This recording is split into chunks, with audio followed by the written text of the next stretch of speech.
ধোকাটা এমন, আমার আল্লাহ কোরআনে কারিমে গরুর শব্দটা বারবার দিয়েছেন। পৃথিবীর বান্দা বান্দিরা, তোমার মা বাবাও ধোকা, তোমার সন্তানাদি ধোকা, স্ত্রী পুত্র ধোকা, যাদের কারণে আজ বৈধ অবৈধ দেখা দেখি করো না। বাবা শাহজালাল, মদের কাছে কুত্তা বিড়াল সব হালাল। এই থিওরিতে অনেকে চলছে না। হালাল হারাম দেখা দেখি নেই। সুদের টাকা জানে যে হারাম, এরপরও নীতি আছে। অনেকেই দেখি টাকা ছেড়ে রাখে, টাকা আসে 1000 টাকা দিলে 1000 টাকা 100 টাকা করে বেশি পায়। আমার মনে হয় নওগাঁ জেলা এখনো আরম্ভ হয়নি।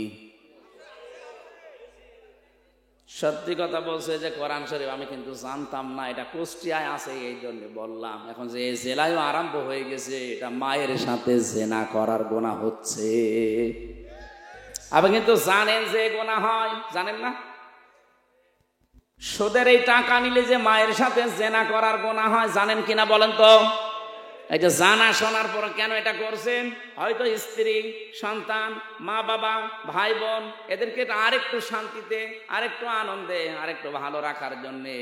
এরা ভালো থাকতে গিয়ে আপনি কি খাচ্ছেন? নিচে মায়ের সাথে জেনা করে আসলেন। সুদের টাকা খাওয়া মানে আল্লাহ এবং রসুলের সাথে ডাইরেক্ট যুদ্ধে লিপ্ত হওয়া। এত বড় কঠিন সিদ্ধান্ত নিয়ে তারপরও আপনি খেয়ে যাচ্ছেন। এই ধোকা ধোকা ধোকা কি হবে বোঝেন? যদি মারা যান 200 বছর পরে আপনি নওগাঁয় ফিরে আসবেন। মাত্র 200 বছর।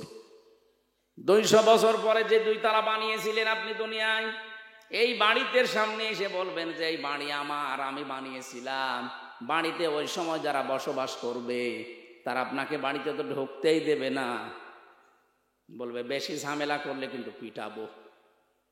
আপনার যদি থাকার জায়গা না থাকে, যান আপনি ওই মসজিদের বারান্দায় রাতটা থেকে ওখান থেকে ফুটে পড়েন। এই কথা বলছে না কেন? এটা যে বাস্তব হবে, আমি কি বানালাম? এটা বাস্তব, আপনি এটা করে দেখেন।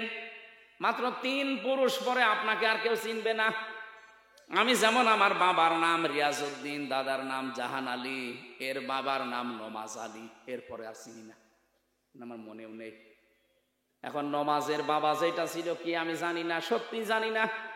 এই 3 পুরুষের পরে উনি যদি এখন এসে বলে কুষ্টিয়ায় এই 5 তালা বাড়ি আমার, দাঁত খুলে ফেলবো না? ভান্ডামি করার জায়গা পান না। যদি বলে না আমার ছেলের নাম নমাজ আলী, তার ছেলের নাম জাহান আলী, তার ছেলের নাম রিয়াজ আলী, তার ছেলের নাম হামজা, কিসের কি বলেন আপনি? থাকার জায়গা নেই, আপনার রেল স্টেশনে যান। এইটাই দুনিয়া। অথচ এই পাগলামিতে আমি সহ প্রত্যেকেই লেগে আছি। এই ঘর এখন কাটছে না, ঘর কাটবে একদিন, কিন্তু কাটার পরে তখন আর লাভ হবে না। আল্লাহ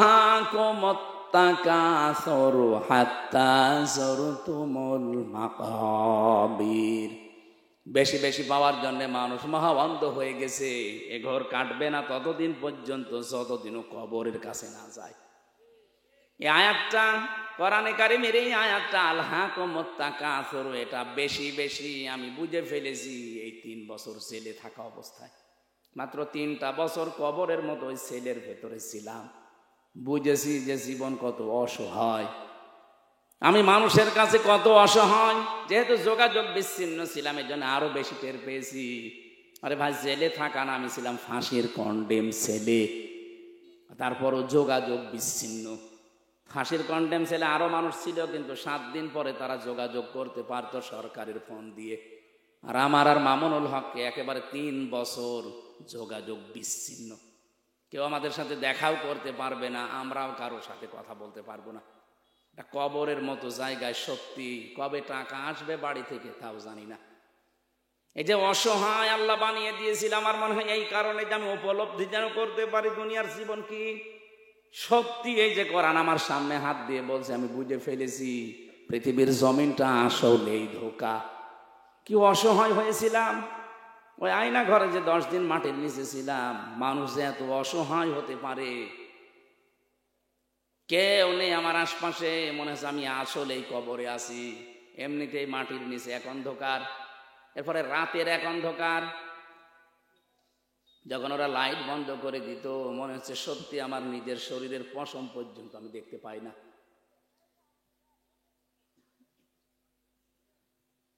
মাজায় দড়ি দিয়ে 11 ঘন্টা আমারে টাঙিয়ে রেখেছিল।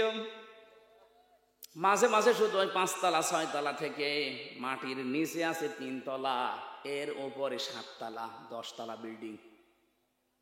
মাঝে মাঝে উপর থেকে শুধু ওই টেলিফোনে ওই বক্সের মাধ্যমে আওয়াজ আসতো, ওই খালি এই আওয়াজ আসতো।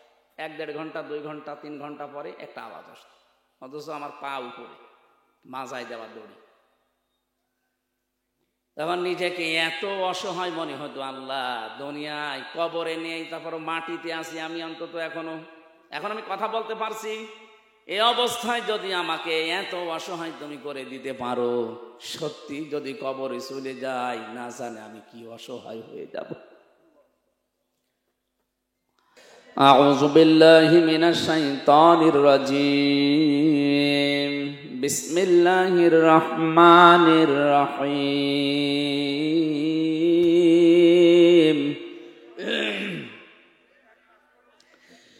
ইয়াউমা তা'তি কুল্লু নাফসিন তুজাদিলু আন নাফসিহা ওয়া তুওয়াফফা কুল্লু নাফসিন মা আমিলাত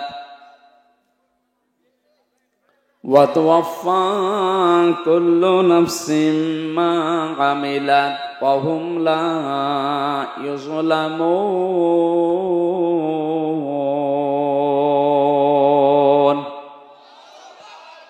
صدقت يا ربنا اللهم صل على।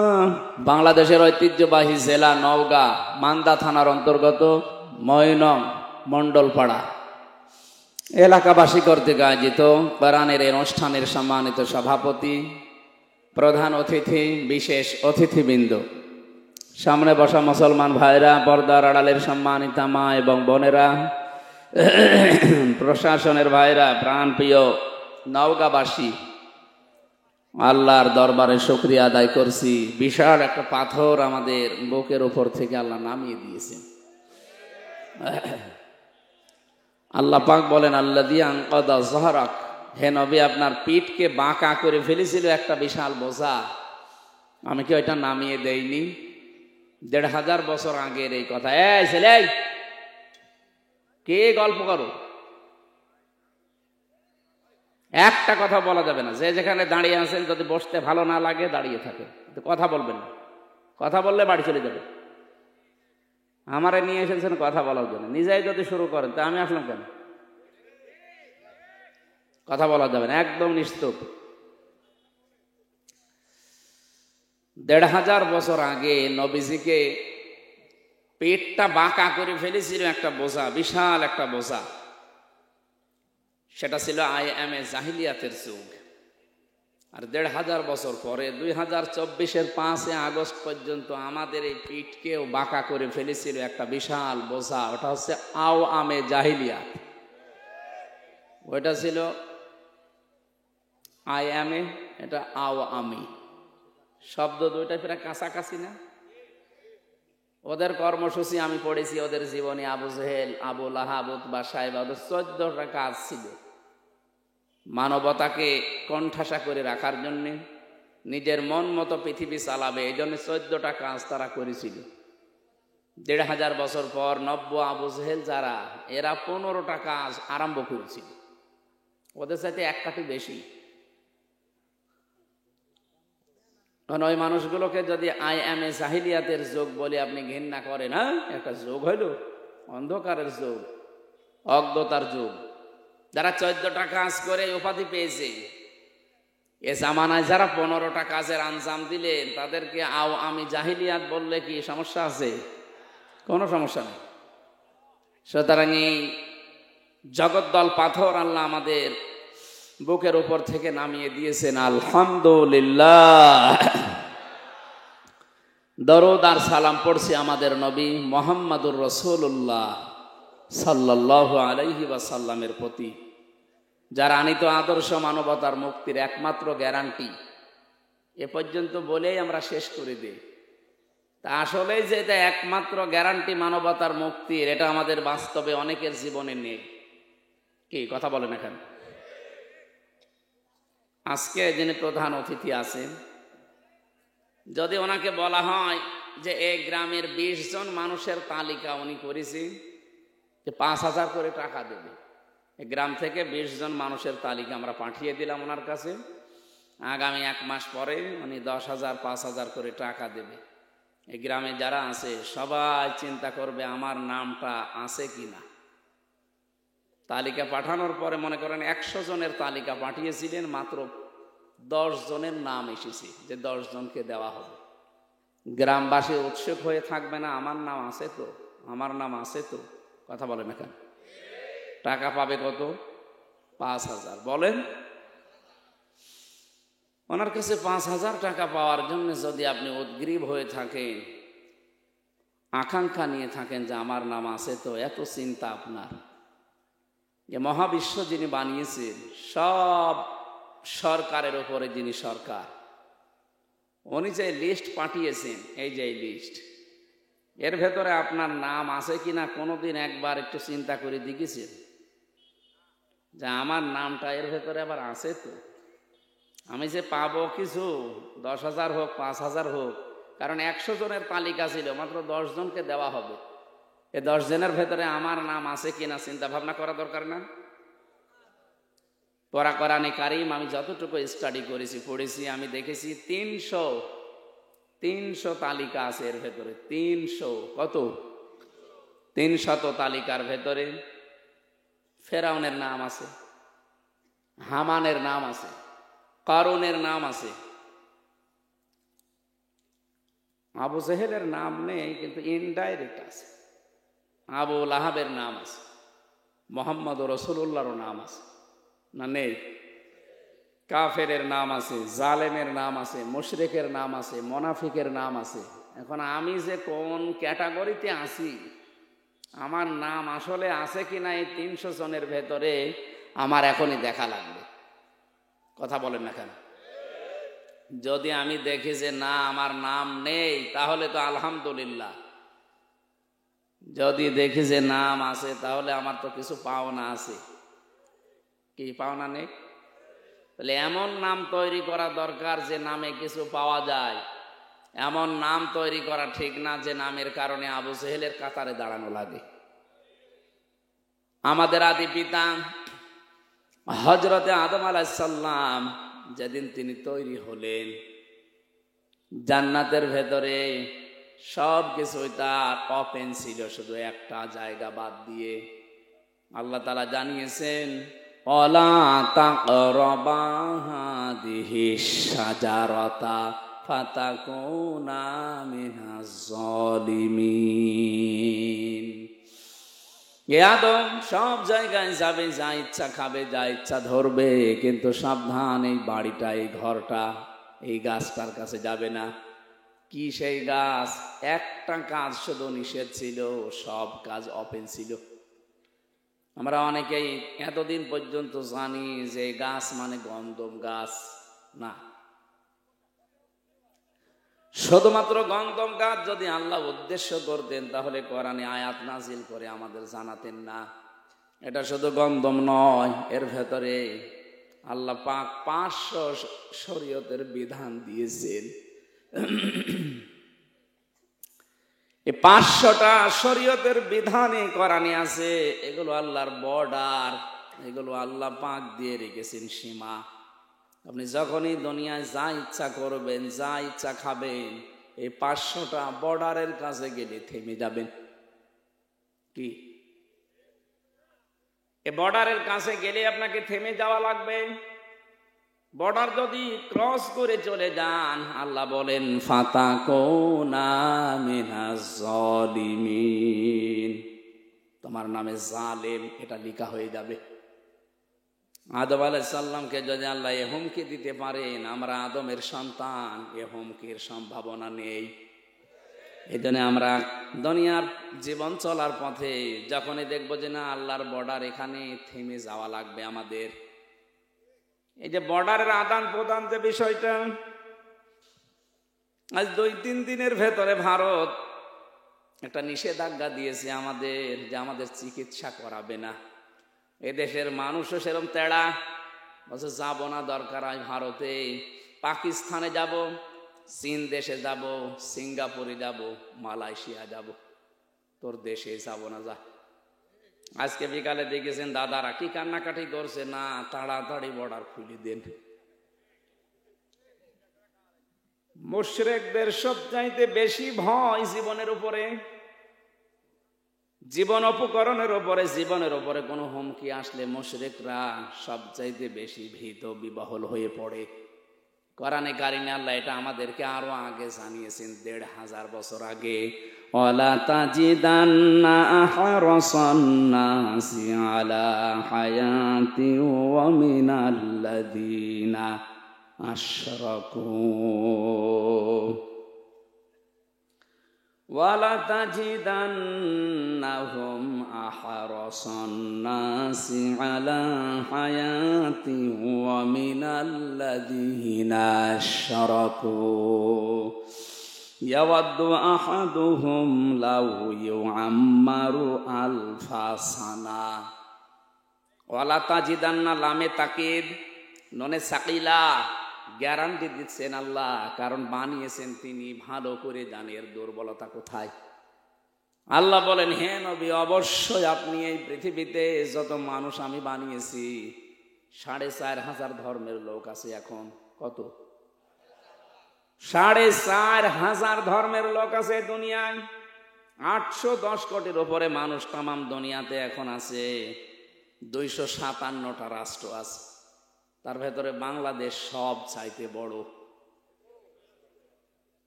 এদেশের চাইতে কয়েকদিন আগে গেছিলাম মালয়েশিয়া, পুরাটা ঘুরলাম। এই দেশের চাইতে মালয়েশিয়া 8 ডবল বড়। এদেশের চাইতে সৌদি আরবে ছিলাম, 14 ডবল বড়। এদেশের চাইতে আমাদের দাদাদের দেশটা 29 ডবল বড়। এই দেশের চাইতে আমেরিকা প্রায় 59 ডবল বড়। 59টা বাংলাদেশ পাশাপাশি রাখলে যত বড় হবে, আমেরিকা একাই অত বড়। মাঝে মাঝে সৃষ্টিগুলো নিয়ে চিন্তা করি আর ভাবি, আল্লাহ, অন্য সৃষ্টি বাদ দিলাম, শুধু এই পৃথিবীটা, শুধু এই পৃথিবীটা 257টা রাষ্ট্রের একটা রাষ্ট্র আমরা। এখানে 64টা জেলা আছে, 630টা থানা আছে। বাংলাদেশে কুষ্টিয়া একটা জেলা, সদর একটা থানা। এ থানায় কতগুলো গ্রাম আছে, এর ভেতরে আমার এই থানা পাড়াটা একটা পাড়া। এই পাড়ায় কত হাজার হাজার মানুষ আমরা আছি, তার ভেতরে আমি হামজা একজন। বাংলাদেশ বাদ দিলাম, পুরা পৃথিবী বাদ দিলাম, শুধুমাত্র থানা পাড়ায় একটা জায়গায় 3-4 কাঠা জায়গার উপরে আমি থাকি। এতটুকু মানুষ আমি, বিশাল সৃষ্টির তুলনায় আমি তোমার কাছে কি? কিছুই না। আমার নিজের শরীরের ভেতরে আল্লাহ যা দিয়েছে এগুলো আমার কন্ট্রোলের বাইরে না। আমার হাত আমার কথা শোনে? হ্যাঁ, শোনে। এখন যদি আপনি টয়লেটে বসে বলেন, দেখো আমি কিন্তু আমির হামজা, আমি নাক ধরতে পারবো না, কিন্তু গন্ধ যেন না আসে, আপনার নাক শুনবে? বলে তুমি আমির হামজা না, আমির হামজার বাপ হলেও অসুবিধা নেই, আগে নাক ধরো গন্ধ থেকে বাঁচতে চাইলে। তাহলে আমার নাকও আমার কথা শোনে না। যেটা বলতে চাচ্ছিলাম, আল্লাহর এই বিশাল সৃষ্টির তুলনায় আমি কিন্তু একেবারেই নগণ্য, একেবারে কিছুই না, উল্লেখ করাও যায় না আমারে। আল্লাহ রাব্বুল আলামিন বিশাল পৃথিবীর ময়দানে আমাকে পাঠিয়েছেন একটা ছোট্ট জায়গায়। একা একা থাকলে আমার এই চিন্তাটা আসে, আল্লাহ পাক যদি বলে, হামজা 2024 সালে অক্টোবরের 31 তারিখ পর্যন্ত তোরে মাফ করে দিলাম, যা, হিসাব দেওয়া লাগবে না।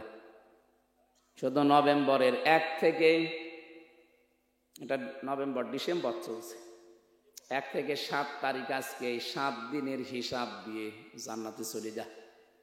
আমার যা আমলাখ, আমার যা কাজ কারবার, আমার এই 7 দিনের হিসাবও এখন জোগাড় করা সম্ভব হয়নি। আপনারা পারবেন? আপনারা পারবেন না? না, আপনারা জলিলের এলাকার লোক, পারবেন না। আর পারবে। এই জন্য চিন্তা হয়, আল্লাহ আমাদের আদি পিতা উনি জালেম হওয়ার ঘোষণা পেয়েছে, এই গাছটার কাছে গেলে খালি একটা বর্ডার দিয়েছিলে, বিশাল জান্নাত মাত্র একটা বর্ডার ছিল, আর এই সত্য দুনিয়া এখানে বর্ডার আমার 500। কত? 500 বর্ডার যদি আমি একটাও ক্রস করি আমি জালেম হয়ে যাব। আমি আবার জালেম হয়ে গেলাম না তো, কারণ জালেম যারা ওরা কিন্তু আল্লাহর মামলার আসামি। শব্দটা শুনতে যত ছোট মনে হচ্ছে এত ছোট শব্দ না। জালেম এই শব্দটা শুনলে শরীরে কম্পন এসে যাওয়ার কথা, কারণ আমরা কম বেশি অনেকেই জুলুমের সাথে জড়িত হয়ে গেছি। হয় মনের ওপরে জুলুম হচ্ছে, নাই সন্তানের উপরে, নাই স্ত্রীর উপরে, নাই স্বামীর উপরে, নাই জনগণের উপরে, নাই আল্লাহর উপরে। জুলুম আমাদের যে কোনো সাইডে আছে, আর জুলুম করলে সে লোকটা টার্গেট কার? আরো জোরে বলেন, ইন্নামাস সাবিলু আলাল্লাযীনা ইয়াযলিমুনান নাস। সূরা শুরার 42 নম্বর আয়াতের প্রথম অংশে আছে, আল্লাহ বলেন আমি নিজে জালেমদের বিরুদ্ধে মামলা দেব। ও নওগাঁর মানুষেরা, নিজের দিকে এবার তাকিয়ে ভাবেন তো, আমরা আবার মামলার আসামি হয়ে যাইনি তো? তত বড় হয় কেস, তত কঠিন হয়। আপনারা শুনছিলেন আমি 3টা বছর জেলে ছিলাম। আমার মামলার বাদী যদি কোনো সলিমদ্দি হতো, 3 বছর না 3 দিনে আমি বের হয়ে চলে আসতাম। কারণ টাকা লাগতো, হয়তো তার কয় টাকা লাগতো। আমি যে আকিস গ্রুপে চাকরি করতাম, ওদের খতিব ছিলাম মেন মসজিদের, যত যা লাগে ওরা দিতে রাজি হয়েছিল। কিন্তু এমন জন মামলা দিয়েছে যে টাকা খায় না, একেবারে খোঁজ যে পালিয়েছে উনি। মাওলানা মামুনুল হক আর কয়েকজন মিলে যাদের টার্গেট ছিলাম, তার ভেতরে আমি একজন। মামলা যেহেতু বাদী বড়, এই জন্য মামলাও কঠিন হয়ে গেছে। এই মামলাটা সিএমএম কোর্ট, জজ কোর্ট, হাইকোর্ট মিলে প্রায় 30 বারের উপরে তুলেছিলাম 3 বছরে। না, জামিন হয়নি। যেহেতু মামলার বাদী বড়, সর্বোচ্চ জায়গায় উনি আছে, এই জন্য জামিন আমি পাইনি। বলেন তো বাস্তবতা, এবার আল্লাহ নিজে বিচারপতি, নিজে মামলার বাদী, যদি সত্যি কেউ আসামি হয়ে যায়, ও আর ছাড় পাওয়ার, জামিন পাওয়ার, মুক্তি পাওয়ার কোনো সম্ভাবনা আছে? এই জন্য তো ভয় লাগে। আমি যা করছি আসলে আমি আমার মামলার আসামি হলাম আল্লাহর না তো পুলিশের কাছে বাধা দিলে পুলিশ বাদী কেস হয়। মানুষ হয়ে মানুষের উপরে যারা জুলুম করেছেন তারা আল্লাহবাদী কেসের আসামি। 15.5 বছরে যা করলেন, আপনি নিজের বিবেকের কাছে বলেন, মানুষ হয়ে আপনি কত মানুষের উপরে জুলুম করেছেন, মিথ্যা মামলা দিয়ে, মিথ্যা সাক্ষী দিয়ে জীবনটা তার নষ্ট করে দিয়েছেন। এখন অনেকের হয়তো বিবেক ফিরে এসেছে, এতদিন বিবেকটা কাজে লাগতো না। এই মানুষগুলোই দেখতে পাচ্ছি এখন এসে তওবা করার জন্য আস্তাগফিরুল্লাহ পড়ছেন। না, আপনার জন্য আস্তাগফিরুল্লাহ না।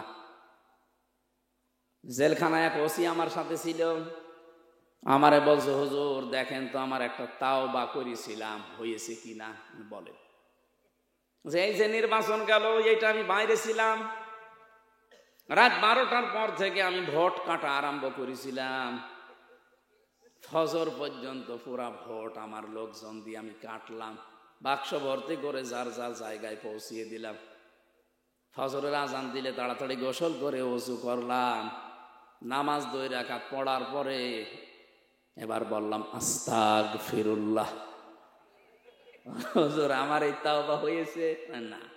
আমি তখন ফাঁসির কন্ডেম সেলের ভেতরে, ও দেখা করতে গেছে, শুনেছি আমির হামজা এসেছে, যে বলছে আমার যে তাওবা, এ তাওবা কত দূর গেল, না কোনো জায়গায় যায়নি, এ তাওবা তো হয়নি। কারণ আপনি তো আল্লাহর কাছে দোষ করেননি, আপনি দোষ করেছেন হামজার কাছে। কথা বলছেন এখন, আপনি যদি আল্লাহর কাছে দোষ করতেন তাহলে তো আস্তাগফিরুল্লাহ পড়তেন, আপনি দোষ করলেন হামজার কাছে। একটা এমপি বানাতে 3.5 থেকে 4 লাখ হামজা লাগে। কথা বলেন না? আপনি আমাদের রায় বাদ দিয়ে নিজের মন মতো করে জালেমকে টিকিয়ে রাখতে গিয়ে এই কাজ করলেন, আর এখন বলছেন আস্তাগফিরুল্লাহ। আপনি কি ইয়ার কি মারেন? অপরাধ করেছেন যার কাছে, স্বীকার করেন তার কাছে। আপনাকে মাপ পাওয়ার একটাই শুধু বুদ্ধি এখন আছে, আপনি 3.5 থেকে 4 লাখ হামজার কাছে যে ভুল স্বীকার করবেন যে আমার ভুল হয়ে গেছে। কথা বলেন না কেন? আমরা যদি মন থেকে বলি ঠিক আছে ভুল হয়েছে হয়েছে মাফ করে দিলাম, তারপরে আপনি মাপ পাবেন। কিন্তু ভয়ঙ্কর বিষয় হচ্ছে এই কয় বছরে অনেক হামজা কবরে চলে গেছে। আপনি তাদের কাছে মাপ চাবেন কি করে? এইটাই তো খারাপ কথা। আপনি তাদেরকে পাবেন না দুনিয়ায়, আর ফিরেও তারা আসবে না, মাফও চাইতে পারলেন না। এজন্য কারো কাছে যদি অন্যায় কেউ কিছু করে থাকেন, বেশি দেরি না করে তাড়াতাড়ি ক্ষমাটা চেয়ে নেবেন, কারণ হতে পারে দুনিয়ায় আর কোনোদিন তার সাথে আপনার দেখা হবে না। শুধু এক অসিনা 15.5 বছরে যারা জুলমের সাথে স্বীকার করেছেন যে হ্যাঁ আমরা করেছি, এখন আপনার বাঁচার উপায় একটা মাত্র রাস্তা আছে। যার যার ক্ষতি করেছেন, কাউকে মিথ্যা মামলা দিয়ে, মিথ্যা সাক্ষী দিয়ে, চাঁদাবাজি করে, কথা বলছেন এখন, কাউকে খুন করে, গুম করে, আয়না ঘর বানিয়ে, যার সাথে যা করেছেন আপনি তার কাছে গিয়ে আপনি বলবেন যে ভাই আমি এই করেছিলাম, আমার ভুল হয়ে গেছে। দ্বিতীয় নম্বরে আপনার যে ক্ষতি হয়েছে 15.5 বছরে, এই ক্ষতিপূরণ আমি দিতে চাই। কেউ যদি বলে আমার 10 লাখ টাকা ক্ষতি হয়ে গেছে, যে আমার বিনা কারণে ধরে আপনি প্রায় 32 লাখের মতো টাকা আমার বাবার কাছ থেকে নিয়েছেন, ওই মামলার আয়ু এখন মাঝে মাঝে বলে হুজুর মাফ করে দিয়ে, আপনি মাফ করতে পারি, টাকা ফেরত দিন। হ্যাঁ মাফ করে দেব, টাকা ফেরত দেন, তারপরে মাফ। আপনি টাকা দেবেন না, বলবেন হুজুর মাফ করে দিন। টাকাগুলোকে আমার গাছের পাতা ছিল আমার বাবার। শুধু আমি একা নাই ভিকটিম, যত ভিকটিম এই বাংলাদেশে আছে তাদের কাছে গিয়ে বলবেন যে আমি এই ক্ষতি করেছিলাম, আপনাকে মিথ্যা একটা মামলা দিয়েছিলাম, মিথ্যা সাক্ষী দিয়ে আপনাকে আমি 2 বছর জেল খাটিয়েছি, 5 বছর জেলে রেখেছি, রাগ কন্ট্রোল করতে না পেরে কোনো স্বার্থের কারণে, এখন আপনি আমারে মাফ করে দেন। উনি যদি বলে মাফ করতে পারি, আপনার কারণে 2 বছর 5 বছর জেল খেটে আমার 20 লাখ টাকা লস হয়েছে, ওই টাকাটা দেন, আপনাকে ওই ক্ষতিপূরণ দেওয়া লাগবে। এরপরে বলবেন আস্তাগফিরুল্লাহ। তাছাড়া আপনার ওই আস্তাগফিরুল্লাহ ওই অসির মতো কত দূর উঠলো দেখেন তো, উঠবে না, মাথার উপরেও যাবে না। কত হাজি হজ করে আসে, আলহাজ লেখে নামের আগে, ওই মানুষগুলোর হজ বাংলাদেশে আসার কথা দূরের কথা, জেদ্দার বিমান বন্দরেও আসে না। জেদ্দার বিমান বন্দরে আসবেন, বিমানে উঠবেন, আবার এসে শাহজালালে নামবেন, তারপর তো হাজি না, ও বিমান বন্দরে রেখে চলে এসে।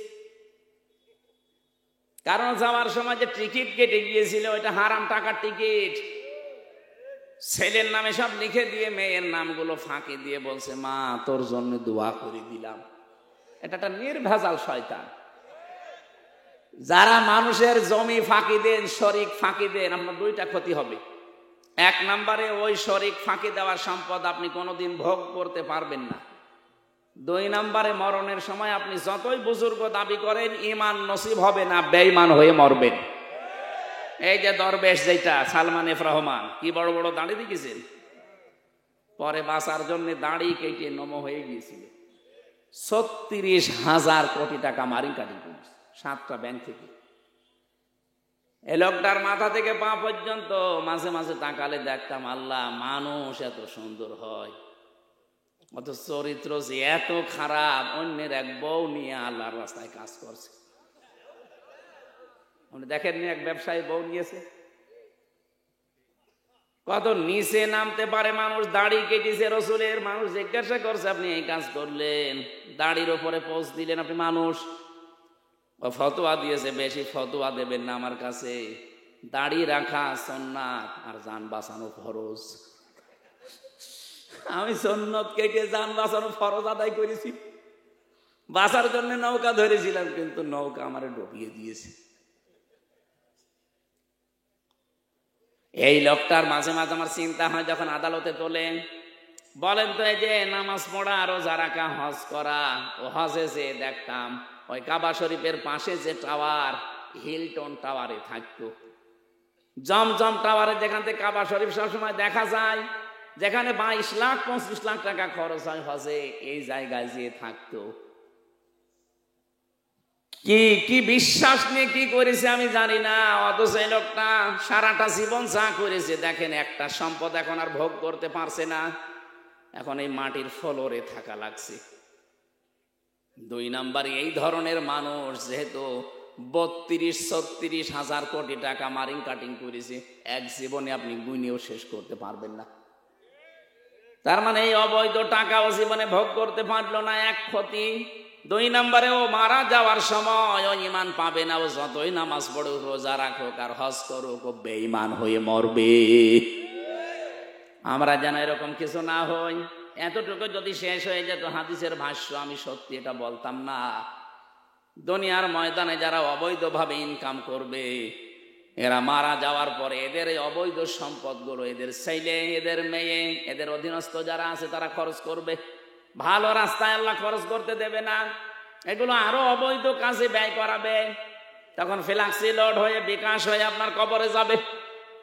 এখন যদি বলেন আমার বিকাশও নেই, নগদও নেই, ফ্ল্যাক্সি আমি জানি না, এমনি খুলে যাবে নগদ। আপনি যান কবরে, দেখবেন এমনি বিকাশ খুলে গেছে, শুধু যাবেন আর ফ্ল্যাক্সি হতেই থাকবে। এই জন্য জমি জায়গা যারা ফাঁকি দেওয়ার এই ধান্দায় আছেন, যারা করছেন, এক্ষুনি আপনি পাল্টান। কার জন্য কি করছেন আপনি বলেন তো?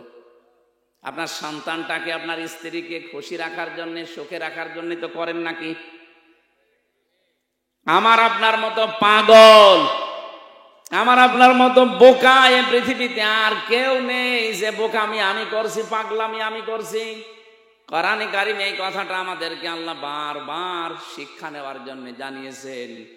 আমাল হায়াতুদ দুনিয়া ইল্লা মাতাউল গুরুর। ও পৃথিবীর মানুষেরা, কি হয়েছে তোমাদের? দুনিয়ার জীবন কিন্তু ধোঁকা। দুনিয়ার জীবন কি? কথা বুঝতেছেন? আল্লাহ বলেন সন্তানাদি তোর জন্য ধোঁকা, তোর মা বাবাও ধোঁকা, তোর স্ত্রীও ধোঁকা। এই ধোঁকার পেছনে থেকে বিশাল আখিরাতটা নষ্ট করে ফেলিস না। ধোঁকার আমি একটা উদাহরণ দিচ্ছি, একটু মিলান, ভালো করে শুনবেন। এই ছেলে, আবার ওঠো কি করতে? একটু কাটসাট করে একটু বান্দাল দেয় আর বেদের মেয়ে এসে ভেঙে দেয়। এবারে ওঠেন, আপনি দেখেন এক থাপ্পড় দেন।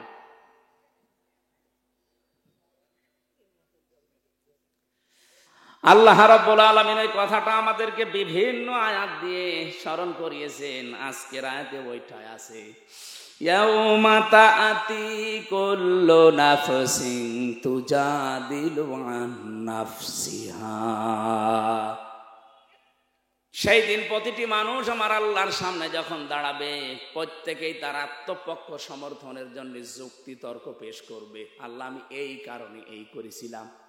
কিছু মানুষ বলবে আল্লাহ তোমার বিধান আমি মানি নাই, হ্যাঁ আমার যুক্তি আছে, কি এত সন্তানাদি দিয়েছো, তাদের কারণে তোমার হুকুম আমি মানতে পারিনি, তোমার যে সেজদা দেব সময় পাইনি। আল্লাহ পাক বলেন সঙ্গে সঙ্গে আমি ডাক দেব হযরতে ইয়াকুবকে। তার 12টা সন্তান ছিল, কয়টা বলেন? ডাক দিয়ে বলবে, ওই বেটা, তোর চাইতে আমার এই বান্দার সন্তান অনেক বেশি ছিল। তোর তো 2টা 4টা 6টা, এর তো 12টা ছেলে ছিল, 12টা আরো মেয়ে ছিল। বলতো আমার বিধান কোনদিন সন্তানের ওসিলা দিয়ে অবজ্ঞা করেছে, মেয়ে মানে নাই, এমন কোন রেকর্ডের জীবনে আছে? এ যদি চলতে পারে আমার বিধান মতো, সন্তান থাকার পরও তুই কেন পারলি না? আপনি বলেন তো, আপনি নিজে কি জবাব দেবেন? কিছু মানুষ বলবে আল্লাহ আমার সম্পদের কারণে রাষ্ট্রের দায়িত্ব ছিল, এই জন্য আমি পারি নাই। আল্লাহ সুলাইমান নবীকে ডাক দেবে যে এর চাইতে তোর সম্পদ বেশি ছিল, তামাম দুনিয়া তাকে চালাতে দিয়েছিলাম আমি। বাংলাদেশ না, শুধু তামাম দুনিয়া, প্রত্যেকটি পশু পাখির ভাষা, জিনদের ভাষা পর্যন্ত নবী বুঝতো, কত দায়িত্ব ছিল তার। এরপরও কোনোদিন আমি আল্লাহর বিধান সে লঙ্ঘন করে নাই। আপনি আত্মপক্ষ সমর্থনের জন্য কোন দলিল কোন যুক্তি তর্ক নিয়ে যাবেন? যা নেবেন আল্লাহ সব খণ্ডন করবে, আপনার চাইতে ওই রকম মানুষ দিয়ে। বলবে আল্লাহ আমি অসুস্থ ছিলাম, শারীরিক ভাবে পারি নাই। আইয়ুব নবীকে নিয়ে এসে বলবে এর চাইতেও বেশি, আমার এই বান্দাটাকে আমি 18 বছর পর্যন্ত অসুস্থ করে রেখেছিলাম, তোরে কয় বছর দিয়েছি? হযরত আইয়ুব নবীকে আল্লাহ 18 বছর পর্যন্ত একাধারে অসুস্থ করে রেখেছিলেন। ওয়া আইয়ুবা ইয নাদা রাব্বাহু আন্নী মাসানিয়া গুররু ওয়া আনতা আরহামুর রাহিমিন। স্মরণ করো আইয়ুব আলাইহিস সালামের কথা। সে যখন তার রবকে ডেকে বলেছিল, মাবুদ আমি তো অসুস্থ, তুমি তো রহমানুর রহিম, 18টা বছর আজ আমাকে পোকা খাচ্ছে, আমার স্ত্রী যতগুলো ছিল শুধু একজন বাদ দিয়ে সব চলে গেছে, আমার সন্তানাদি আমাকে ঘৃণা করে সব আমার কাছ থেকে চলে গেছে, কেউ আমার কাছে নেই। আল্লাহ আমাকে এতদিন পোকা খেয়েছে, কোনোদিন কিছু বলি নাই, কিন্তু আজকে দেখতে পেলাম সকালে আমার জহব্বায়ও পোকা লাগা আরম্ভ হয়ে গেছে। আল্লাহ আমার এই জহব্বা যদি নষ্ট হয়ে যায়, পোকা খেয়ে ফেলে, তোমার মতো দয়ার নাম আমি কি দিয়ে ডাকবো? তুমি দয়া করে আমার পোকা জহব্বায় দিও না। আমাদের অনেক অভিযোগ আছে আল্লাহর প্রতি। এই সমস্ত মনীষীদের, এই সমস্ত নবীদের, রাসূলদের জীবনের দিকে তাকালে কিছুই না আমাদের। ওনাদের যা আল্লাহ পরীক্ষা দিয়েছিলেন 100 ভাগের 1 ভাগও আপনি পাননি। জেলখানার ভেতরে কাউকে আমি 22 বছর বিনা কারণে পড়ে থাকতে দেখেছি, তার তুলনায় তো আপনি কিছুই করেননি। বলতে পারেন না তার দোষ, আর কোনো দোষ নেই, খালি ইসলাম মানা এটাই দোষ। মাওলানা জুয়েল সাহেব পড়ে আছে, এনায়েতুল্লাহ জুয়েল, আজ 22-23 বছর চলছে, বিনা কারণে এই মুশরিকদের কথা মতো তাকে আটক করে রেখেছে। মাওলানা সাইদি সাহেব জীবনে 13টা বছর কাটিয়ে গেল এক ঘরের ভেতরে, তার যে স্যাক্রিফাইস, ওনার যে স্যাক্রিফাইস। মাওলানা জসিমউদ্দিন ভাই 12 বছর কাটিয়ে আস, ওনার যে অবস্থায় রেখেছিল আপনি কাঁদবেন। আমার রেখেছিল, কষ্ট দিয়েছে, কিন্তু আমার চাইতে 100 গুণ কষ্ট তার বেশি। একটা ব্লকে 5 বছর একাধারে কারো সাথে কথা বলতে দেয়নি। টের পাচ্ছেন কত কঠিন বাস্তবতা? চিন্তা করেন তো, 5 বছর এক ঘরের ভেতরে কেউ কারো সাথে কথাও বলবে না, ওর সাথে দেখাও করবে না, ওই দূর থেকে খাবার শুধু ঠেলে দিয়ে আসছে। কিন্তু চোখে চোখে চোখ পড়লো না, কথা বলা যাবে, সিসি ক্যামেরায় দেখছি। এই মানুষগুলোর তুলনায় আমার জীবনে আমি মাঝে মাঝে মনে করি কিছুই হয়নি, এরপরও আল্লাহ আমাকে আবার সব কিছু ফিরিয়ে দিচ্ছে। আমার মা বাবা এখনো ঠিক আছে, আমার স্ত্রী এখনো ঠিক আছে, সন্তান 2টা ছিল, বের হওয়ার পরে আর একটা সন্তান আল্লাহ দিয়েছে। জমি জায়গা বাবার যা ছিল হয়তো কিছু তছনছ হয়েছে, কিন্তু এখনো ঠিক আছে। এখনো মানুষের ভালোবাসা, মহব্বত, অর্থ সম্পদ যা আল্লাহ দিচ্ছে, আমার ভয় হয় এখন, আল্লাহ দুনিয়ায় কি সব আমাকে দিয়ে দিচ্ছ, আখেরাতে আমারে আবার জাহান্নামের আসামি করে দিবা না তো? ইবাদত বন্দেগী হয়তো কম বেশি ওখানে আমি করেছিলাম যতটুকু, আটক জীবনে কি করব? তো বাইরে এসে এখন আর পারছি না, সারা দেশে দৌড়ানো লাগছে, ওই সময়টা আর বের করা যাচ্ছে না। নওগাঁবাসী, আমি আমার জীবন নিয়ে চিন্তায় আছি। প্রত্যেকেই যদি আমরা নিজে যুক্তিতর্ক পেশ করব, কিয়ামতে আল্লাহ সব খণ্ডন করে দেবেন। বলেন তো, এবার আমি অসহায় হয়ে দাঁড়িয়ে আছি আল্লাহর কাছে। পরের শব্দে আল্লাহ এমন শব্দ সেট করেছেন, অতওয়াফা কুল্লু নাফসিম মা আমিলাত, যে যা করেছে আমি আল্লাহ তাকে পরিপূর্ণ করে দিয়ে দেব, তার আমলের কাজ, তার যে কাজ কারবার ছিল, ওর যে পরিণতি, ওর যে পুরস্কার আমি আল্লাহ পরিপূর্ণ করে দেব। আজ আমরা অনেকেই অধিকার সচেতন, কিন্তু নিজের যে হক, আমার প্রতি যে হকগুলো আছে, এই হকগুলোর প্রতি আমি সচেতন না। এক মা কাঁদছিল, কে কাঁদেন কেন জিজ্ঞাসা করছে, মাওলানা কাঁদেন কেন? বলছে আমার সন্তান আমাকে মেরেছে, এই জন্যে কাঁদছি।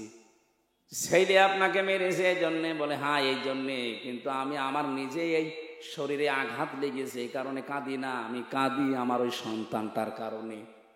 কারণ আমি হাদিস কোরআন পড়ে দেখেছি, মা বাবাকে কষ্ট দিলে নাকি আল্লাহর আরশ কেঁপে যায়। আমি যাই পেলাম কষ্ট, কিন্তু আমার সন্তানের কি হবে? ওর তো সব বরবাদ হয়ে গেল, নষ্ট হয়ে গেল। একটা মা হয়ে যদি এতটুকু চিন্তা করতে পারে আপনাকে নিয়ে, আপনার সন্তান হিসাবে মা বাবা নিয়ে কত টেনশনে থাকা দরকার। প্রত্যেকের কাজ কারবারের যে মূল্য আছে, পারিশ্রমিক আছে, প্রতিদান আছে, এনাম আছে। আল্লাহ যদি সত্যি ওই পরিমাণে আমাকে আপনাকে দেয়, একা একা যখন দাঁড়াবেন আল্লাহর সামনে কেউ থাকবে না, কেউ থাকবে না। আজ মানুষকে অনেকে ধোঁকা দেয় যে তোর চিন্তা নেই, তোর বাবার কাছে মরিদ হবি, ও বাবা কিয়ামতে তোরে দেখবে। এটা ডাহা মিথ্যা কথা। অকুল্লুহুম আতিহি ইয়াউমাল কিয়ামাতি ফারদা। আল্লাহ বলেন কিয়ামতে প্রতিটি মানুষকে আমার সামনে দাঁড় করাবো বিচারের জন্য, একজন করে। কয়জন করে? নওগাঁবাসী যেখানে দাঁড়িয়ে আছেন, বসে আছেন, মহিলা প্যান্ডেলে যারা আছেন, নিজের দিকে তাকিয়ে ভাবেন তো, সত্যি আপনি একা দাঁড়াবেন আল্লাহর কাছে? যাই করছেন করেন, একা দাঁড়ানোর পরে আল্লাহ আপনার এই কাজ কারবারের যা কিছু হয় ওটা পরিপূর্ণ করে দেবে। কুল্লু নাফসিন যায়িকাতুল মাউত ওয়া ইন্নামা তুওয়াফাউনা উজুরাকুম ইয়াওমাল কিয়ামাহ ফামান যুহজিহা আনিন নার ওয়া উদখিলাল জান্নাতা ফাকাদ ফাজ। প্রত্যেকেই মারা যাবেন, যাওয়াই লাগবে, এটাই ফাইনাল। আল্লাহ বলেন কিয়ামতে প্রতিটি মানুষের ওজরত পরিষ্কার, পুরস্কার আমি পরিপূর্ণ করে তার হাতে তুলে দেব। দুনিয়ার জীবনে সফল তো ওই লোকটা, মরণের পরে আমি আল্লাহ যাকে মাফ করে দিয়ে বলবো যা জান্নাতে চলে যা। আমি আমার সত্যি বলছি, আমার নিজের চিন্তায় আছি। জেলখানায় যে জীবন সম্পর্কে আরো বেশি আমি বুঝে ফেলেছি, এটা পুরা ধোঁকা। এখনই মারা গেলে যেই সন্তান, যেই স্ত্রী, যেই মা বাবার জন্য আমি বৈধ অবৈধ দেখি না, আল্লাহর কসম করে বলছি, আজকে রাতে স্ত্রীকে যদি বলেন যে আমি মারা গেছে তোমার স্বামী, তুমি যে খাটের উপরে আসো শুধু রাত, খাটের নিচে তারে রেখে দেব। স্ত্রী বলবে না, এ ঘরে আমি একা থাকতে পারবো না, জিন আসবে। কথা বলে না কেন? আপনার মা বাবা আপনাকে ভালোবাসে, আমিও জানি। ওকে যদি বলেন যে সন্তান আপনি পেটে নিয়েছিলেন, জন্ম দিয়েছেন, এ মারা গেছে, এখন আপনারা যে খাটে থাকেন এই খাটের নিচে আপনার সন্তানটাকে মাটি দেওয়া হবে, সারা জীবন এখানে থাকবে। যতই ভালোবাসে মা বাবা, জীবনেও রাজি হবে না। এই হচ্ছে দুনিয়া। এটা কি? আল্লাহ আমাদের প্রত্যেককে সত্যি দুনিয়ার ধোঁকা সম্পর্কে তুমি সচেতন হওয়ার তৌফিক দান করো, বলেন আমিন। মাঝে মাঝে ভাবি, আল্লাহ তুমি সত্যি যদি আমাকে যা করছে এগুলো দিয়ে দাও না, আমার ভার বোঝা বহন করা সম্ভব না। কারণ আমার 33 বছর জীবনে আমি যা করেছি আমি তো জানি। আমার জীবনটা যদি এখনই তোমার সামনে দেওয়া হয়, আমি আয়াতের তাফসীর পড়তে গিয়ে এক লোকটা বাজারে গেছে, সদাই করার পর বাজার কমপ্লিট করার পরে বাজার দোকানদারকে একটা টাকা দিয়েছে, 100 টাকার নোট। উনি ওলট পালট করে দেখে বলছে যে নেন, এটা চলে না, অচল। কি বলেন আপনি? হ্যাঁ, এর ভেতরে যে দাগ থাকার কথা ওইটা নেই, আপনি নিয়ে যান, আপনাকে আমি চিনি, অন্য সময় এসে দিয়ে যাবেন। যেই বলেছে অচল, চলে না, ও সেন্সলেস হয়ে গেছে। লোকজন এসে বলছে এই দোকানদারকে মেরেছেন, বলছে না, আগে হুঁশ ফেরান। বাতাস দিয়ে পানি দিয়ে যখন হুঁশ ফিরেছে, বলছে কি এ দোকানদার আপনাকে কি মারধর করেছে, অপমান করেছে? বলছে কিচ্ছু বলে নাই। আপনি এরকম অজ্ঞান হয়ে গেলেন কেন? লোকটা বলছে দেখেন, আমি বাজার করেছিলাম, এ টাকার নোটটা দিয়েছিলাম, এটা দেওয়ার পরে ওলট পালট করে দেখে বলছে এটা অচল, চলে না, এর ভেতরে যে দাগ থাকার কথা ওই দাগটা নাকি নেই। আমি সঙ্গে সঙ্গে চিন্তা করলাম, আমারও তো 100 টাকার একটা নোট আছে, তার নাম হায়াত। তার নাম কি? আমার 50, 60, 70, 80, 90 বছরের একটা হায়াত আল্লাহ আমাকে দিয়েছিল। আমি যদি সত্যি এখন মারা যাই, আল্লাহ যদি আমার হায়াতটা নিয়ে বলে বান্দা এটা অচল, কারণ এর ভেতরে শিরিক পাওয়া যাচ্ছে, এর ভেতরে মানুষকে ঠকানোর গোনা পাওয়া যাচ্ছে, এর ভেতরে মানুষের উপরে জুলুম করার গোনা পাওয়া যাচ্ছে। তোমার যে আমল নাম আমি দেখতে পেলাম, তোমার যে জীবন, এটা নিয়ে আমার জান্নাতে যাওয়া যাবে না, এটা অচল, যাও। তখন আমার কি হবে এই চিন্তায় আমার সেন্সলেস হয়ে গেছে। তাদের জীবন নিয়ে চিন্তা ভাবনা, আর আমাদের কোথায় আছি আমরা? সম্মানিত মা বোনেরা, আমি আপনি স্ত্রী হিসাবে আপনার সাথে আমি ভালো ব্যবহার করি এই কারণে যে এই ব্যবহারটা দিয়ে যেন আমার জান্নাত তৈরি হয়। আমার সন্তানের অধিকারগুলো আমি আদায় করি এই কারণে যে আমার এই অধিকার আদায়ের কারণে কিয়ামতে যেন আমার জান্নাত তৈরি হয়। কিন্তু এই বলে আমি আপনাদের মুখে হাসি ফোটাতে কোন হারাম পথ বেছে নেব, আমার মতো পাগল দুনিয়ায় নেই। আমি কি বোঝাতে চাইলাম বুঝেছেন? অতওয়াফা কুল্লু নাফসিন মা আমিলাত, পরিপূর্ণ করে দেওয়া হবে। দুনিয়ায় যে যা কাজ করেছে তার কাজের যে ভার ওইটা আল্লাহ দিয়ে দেবে। অহুম লা ইউজলামুন, কিন্তু কারো উপরে জুলুম করা হবে না। আল্লাহ পাক যে বিচার ব্যবস্থা সাজাবে, আমি আয়াতের তাফসীর বলছি, আল্লাহর বিচার ব্যবস্থায় কোনো জুলুম, কোনো অবিচার নেই। কি আল্লাহর অবিচার আছে? আল্লাহ যদি অবিচার করে আপনি জান্নাত পাবেন? বলেন না কেন? আল্লাহ যদি ন্যায় বিচার করে, না তাও পাওয়া যাবে না। আল্লাহর বিচারে তো অবিচার নেই। ন্যায় বিচার করলো আপনি ধরা খাবেন, ন্যায় বিচারও বাঁচতে পারবেন না। আলেক বান্দা বলেছিল, হ্যাঁ আমি বাঁচবো, আমি 1000 বছর ইবাদত করেছি, রোজা রাখা অবস্থায়, তাও দিনের বেলা রোজা রেখে জিহাদ করলাম আর রাতের বেলা তাহাজ্জুদ পড়লাম, আমার 1000 বছর আমি পেয়ে যাব জান্নাত। আল্লাহ তাকে ঘুমের ভেতরে স্বপ্নে তালিকা দেখিয়েছে, কিয়ামত কায়েম হয়ে গেছে। ফেরেশতাকে বলছে, ওকে শুধু একটু জাহান্নামের যে জায়গা দিয়ে গরম ওঠে ওখান থেকে ধরিয়ে নিয়ে আয়। ওখানে এক ধরন দিয়েই ওর পানির পিপাসায় কলিজা ফেটে যাচ্ছে। ডাক দিয়ে বলে, ভাইরা আমি খুব অবস্থা খারাপে আছি, একটু পানি দেন। পানি দিতে পারি, 1000 বছর যা করেছে অর্ধেক দিয়ে দেওয়া লাগবে। দিয়ে দিলাম। যা পানি পান করার পরে পেশাবের চাপ দিয়েছে। ফেরেশতারা, আমার তো পেশাব করার জায়গা লাগবে। বলে, না এখানে সে ব্যবস্থা নেই, করে দিতে পারি, বাকি যে ইবাদত আছে 500 বছরের ওইটাও দেওয়া লাগবে। আমার জীবন বাঁচে না, আমার শরীর অসুস্থ হয়ে পড়ছি, জান দিয়ে দিলাম।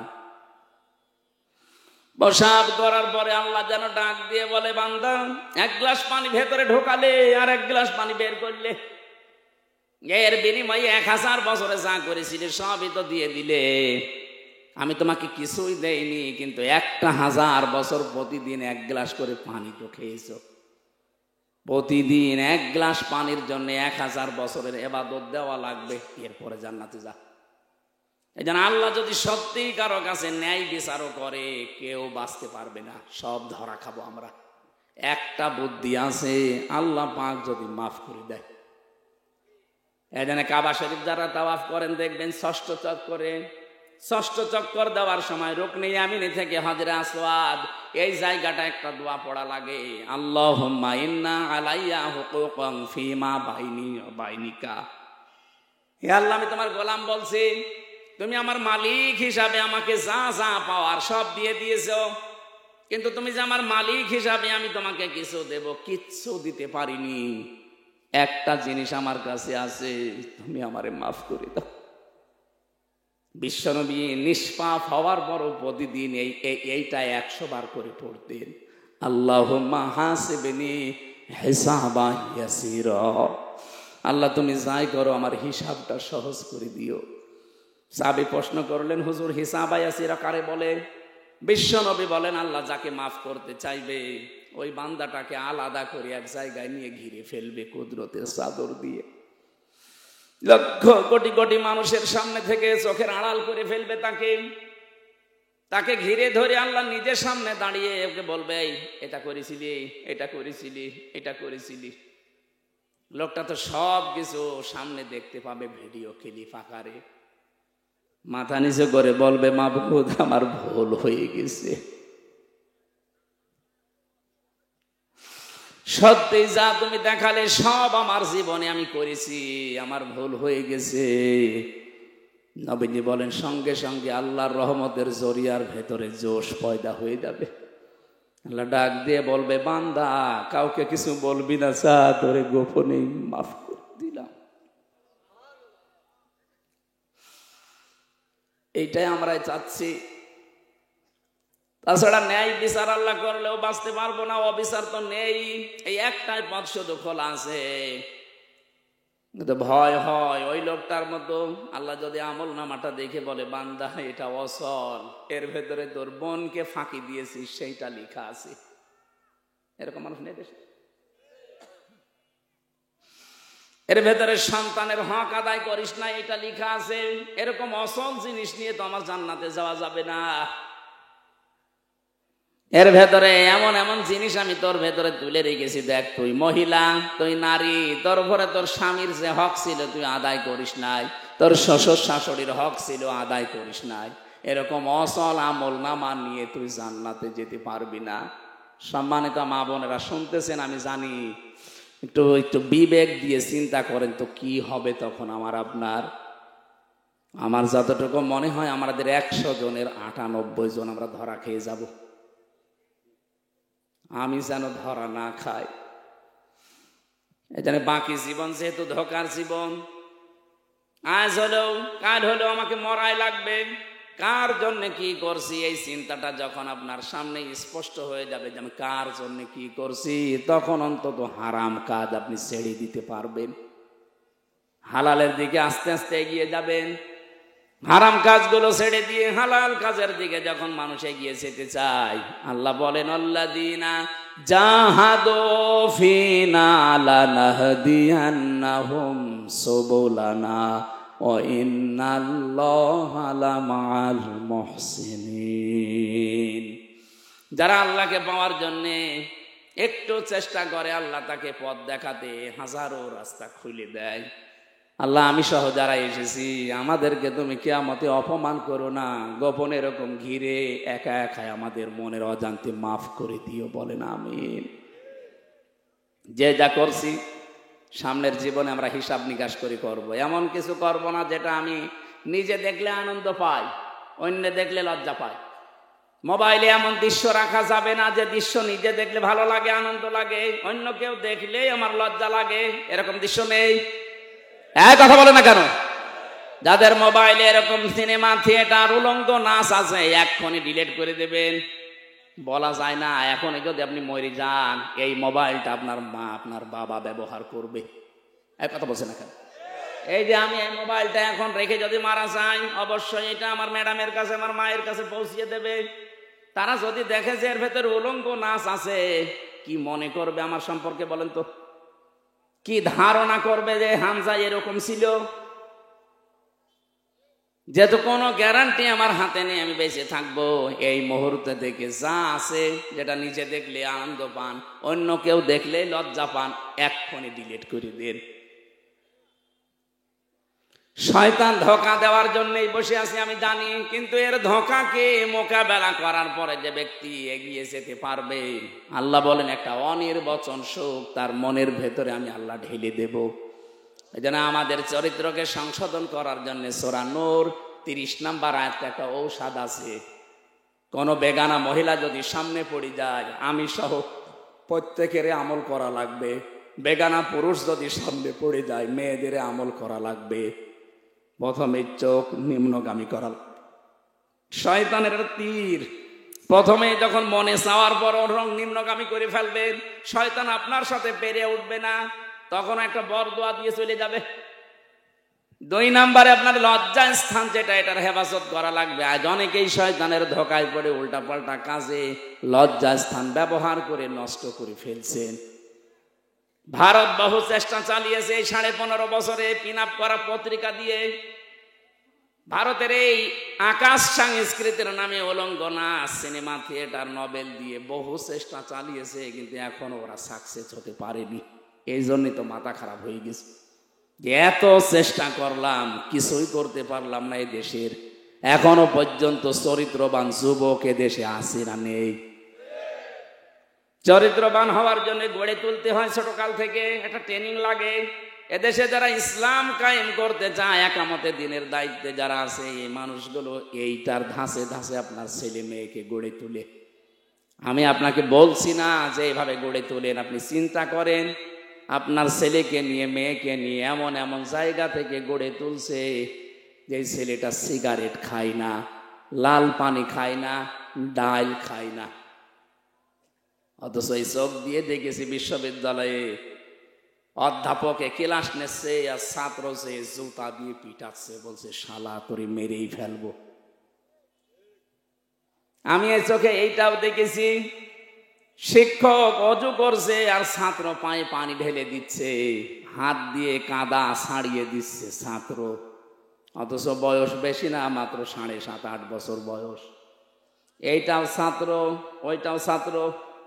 এটা কোরআনের কাছে আসার কারণে, পড়ার কারণে এটা মানুষের মতো মানুষ হচ্ছে। আর ওইটা বিশ্ববিদ্যালয়ে মাস্টার্স করার পরও জানোয়ার হয়ে গেছে। জামানা যা সামনে আসতেছে খুব কঠিন জামানা, এই জন্য হেফাজতে থাকা লাগবে, বিশেষ করে পরবর্তী প্রজন্মগুলো। আমি মরে গেলাম শেষ, কিন্তু ওরা তো মরে না। ওর ছেলে ওর মেয়ে, তার ছেলে তার মেয়ে, যতদিন পর্যন্ত দুনিয়ায় অন্যায় রেখে যাবেন আপনি, কবরে যে সাদগায়ে জারিয়ার নাম শুনি, অথচ গোনায়ে জারিয়াও যে আছে অনেকে জানে না। সাদগায়ে জারিয়া যদি থাকে, গোনায়ে জারিয়াও আছে। আল্লাহ আমাদের হেফাজত করুন, বলেন আমিন। 12টা পার হয়ে গেছে ভাই, আজকের মতো আমরা এমনি 3টা-4টা চলছে আজকে, আমার শরীরও ভালো না। আগামী থেকে একটা করে মাহফিল নেবেন, এক এক জেলায় হয়তো 2-3টা করে সাজাবেন। মাহফিল যিনি নেন তাকে বলছি এইভাবে আর নিয়েন না, আমার শরীরও পারছে না। আল্লাহুম্মা আমিন। আল্লাহুম্মা গফিরলি ওয়ারহামনি ওয়াহদিনি ওয়াফিনি ওয়ারযুকনি ইয়া রাব্বাল আলামিন। আল্লাহ তাআলা কোরআনে কারীম থেকে যে আয়াতের উপরে কথা শুনেছি, আয়াতটা আমাদের জীবনে সেট করে দাও। সারাটা জীবন এমন এমন কাজে আমরা আঞ্জাম দেই যেটা তোমাকে দেখানোর মতো না। আজকে দয়া করো আমাদের উপরে, এখন থেকে বাকি জীবনে এমন কাজ যেন আমরা করতে পারি যে জীবনটা তোমার সামনে তুলে ধরা যায়। রব্বুল আলামিন, কোরআনে কারীমের আয়াত থেকে জানলাম প্রতিটি মানুষ তোমার সামনে যুক্তি তর্ক পেশ করবে, কিন্তু কেউ লাভবান হতে পারবে না। ওই রকম যুক্তি খণ্ডন করার বহু কিছু তোমার কাছে আছে। আল্লাহ, আমরা যেন ধরা খেয়ে না যাই। দুনিয়া আমাদেরকে সব তুমি দিয়ে দিও না, জানি আখেরাতে একেবারে খালি হাতে ওঠা লাগে। দুনিয়াতে যা করো করো, আখেরাতে যেন বাদশাহ হয়ে উঠতে পারি। আল্লাহ কবুল করে নাও। এ মাহফিলের আয়োজন করতে গিয়ে তোমার যে বান্দারা শ্রম দিয়েছে, কষ্ট করেছে, এদের কষ্টকে কবুল করো। এই শীতের রজনীতে এত রাত পর্যন্ত যারা কোরআনে কারীমের জন্য জেগে আছে, এ মানুষগুলোকে তুমি আজকে মাফ করে দাও। এলাকায় কত মানুষ কবরে আছে, আল্লাহ কবরগুলোকে জান্নাত বানিয়ে দাও। মা বোনদেরকে খাদিজার মতো, আয়েশার মতো বানাও। রব্বানা হাবলানা মিন আজওয়াজিনা ওয়া যুররিয়াতিনা কুররাতা আয়ুনি ওয়াজআলনা লিল মুত্তাকিনা ইমামা। আদম নবীর ওই দোয়াটা সন্তান হিসাবে আমরা করছি। রব্বানা যালামনা আনফুসানা ওয়া ইল্লাম তাগফির লানা ওয়া তারহামনা লানাকুনান্না মিনাল খাসিরিন। আল্লাহ, সত্যি আমরা লজ্জিত, সত্যি আমরা অপমানিত, সত্যি আমরা আফসোস করছি। রব্বুল আলামিন, ফিরে এসেছি মন থেকে, তুমি আমাদেরকে আর ফিরিয়ে দিও না, কবুল করে নাও। বারবার চিন্তা হয় কিয়ামতে আবার অপমানিত হয়ে যাব না তো আল্লাহ। এমন কিছু কাজের আঞ্জাম দেওয়ার সুযোগ করে দিও যেটা কিয়ামতে তোমাকে আলাদাভাবে দেখানো যায়। হাল্লাকা সিররুন ইনদাল্লাহ বাইনাকা আনতা ওয়া বাইনাল্লাহ হাল্লাকা সাদাকাতুন তাকফা লা ইয়ালামুহা ইল্লাল্লাহ। জীবনের অভাবগুলো দূর করে দাও, আমাদের স্বভাব ভালো করে দাও। সবচেয়ে বেশি ভয় হচ্ছে নামের আগে আলেম লেখা আছে, এই কারণে কিয়ামতে আবার সত্যি আমরা অপমান হয়ে যাব না তো আল্লাহ। তোমার নবী জানিয়েছেন আলেমদেরকে কিয়ামতে তুমি নাকি আলাদা ভাবে ঘিরে নিয়ে গোপনে বিচার করবা। রব্বুল আলামিন অপমানিত করো না, নিজ গুণে ক্ষমা করে দাও।